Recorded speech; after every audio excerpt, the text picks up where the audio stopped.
guys, welcome to today's on Today's video will continue the German victory theories, where Germany won World War II. Had one defeat, but that was mostly because of, guerrilla warfare, and they had more enemies than the Second World War in this series. But let's go to Iran, which has a pro-Axis coup, leading it to become Axis-aligned, which is unacceptable. This starts a civil war. With neutralists, which will be represented by green, these are people who want to keep their independence and their identity. And we have the pro-Japanese party, which wants to join the Japan's order. And then we got the freedom fighters. Everybody thinks their side's going to win at this point. And so, the rise of the democratic. The Soviets also support them in the north, and may or may not be invading. With the pro-Axis aligned ones being kicked back by the Japanese party. And they also get pushed back by the neutralists. But that isn't a big deal. The main concern of them is the South, which becomes the next battleground. With the new party managing to form in southern Iran, it looks like there's a high chance that it could be a stalemate. But eventually the neutralists get attacked. And the neutralists have no supporters because they're neutral. So yeah. Kinda hard to win when you're neutral. The pro-Axis party within a matter of weeks manages to make the front like this. And then the rest of the front takes a shape. With the pro-Axis one realizing they need to take a break to get supplies so that the Axis can supply them. But they have a problem, the northern front. So they completely kick them out of the northern front. This is demoralizing, but anyways. It looks like it might be Axis in the north, Democratic in the south. Which is not even close to what they were hoping to end up with. They wanted it to connect front to front. Yes, they have it connected from south to north. But unfortunately, due to Axis forces having more training and stuff, they end up doing this. So Japan and the USSR, which doesn't even make sense why they would be at this point. So the USSR sends troops into the north of the blue team. Their goal is to take as much as they can achieve to keep. Although the Japanese decide they want the southern part of it, so Russia agrees to it.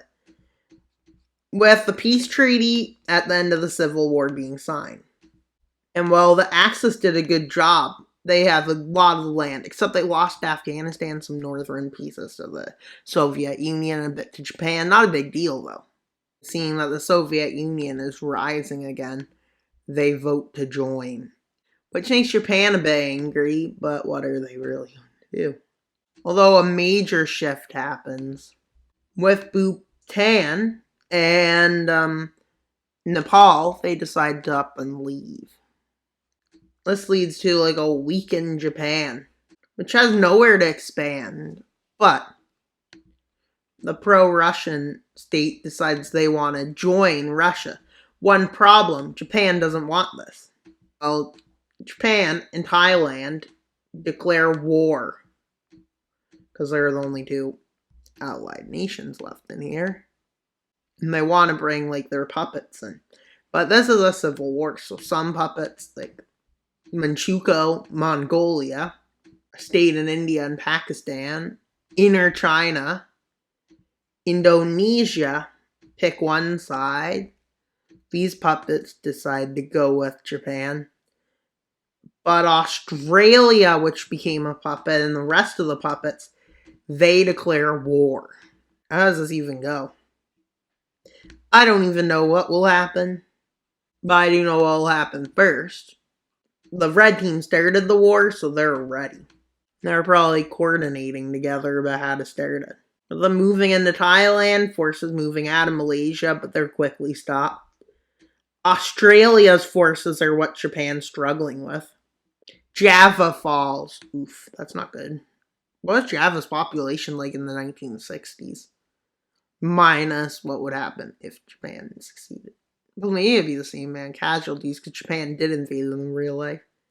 But with the northernmost puppet and Malaysia, they're both pushed back. And by pushed back, I mean they're pushed back, but back. They're pushed so far back, they collapse. Malaysia does, and well, they're pushed to here, and they are kind of like forced to capitulate. A lot of anti-Japanese loyalists fleeing, so they flee to like the inner China one. With this happening, it looks like they're doing pretty well, and even in the north. But Germany, seeing a potential to make an ally, with the help of Iran and allies, they decide to launch their own invasion. This doesn't lead to war with Japan, though, because Japan's busy with other stuff, and there's not really much they can do about this. It's basically an annexation. And well, at this point, it's hard to say how this war in Asia will go.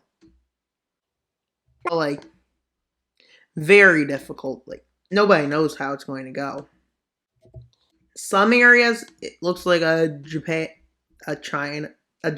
victory, but in some ways, it looks like a red team victory because they only got one front at this point, and it looks like they may even re-liberate it.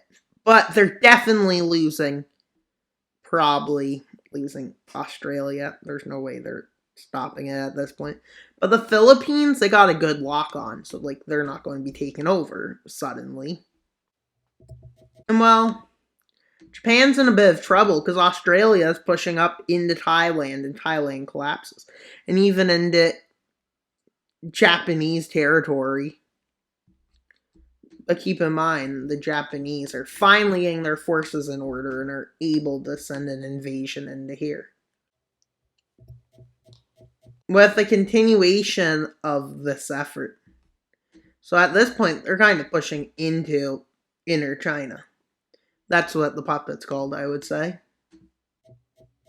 With them being pushed back, 2 civil wars in this video. That's kind of crazy, though. With Australia's forces, well, are probably kicked back pretty far. Like out of Malaysia and off the island of Borneo, they're kicked. They say we agree to peace, and they pull out of the war at this point. With them managing to take back their lands and demanding the Axis withdrawal, but they refuse, and Japan's not ready for conflict with them, so they accept it for now. Now let's see how the peace treaty went. Make more puppets as they have expanded, meaning their alliance is much stronger. Australia's probably going to go towards the democratic nations, but it's hard to say as well. They are technically like the empire. They're the Australian empire, I guess. And decolonization probably isn't the biggest thoughts on everyone's mind because, well, they're up against no-no Germans. And everyone's scared of no-no Germans. And as you can tell, Germany strengthened itself from its weakness that came in the last episode. Japan had a civil war. The Empire of Japan came out semi-victorious. Well, they lost a few puppets. They've made a lot more puppets because they don't want this to happen again. So they'll just keep weakening you if you revolt. Yep. They also took this part of Malaysia, while that part of Malaysia was gave to Thailand. This allows Japan to have more control over Indonesia. Only one problem. Indonesia has only 2 islands now. That's all for today's video. Please like, subscribe, and comment. Wild Mapper out.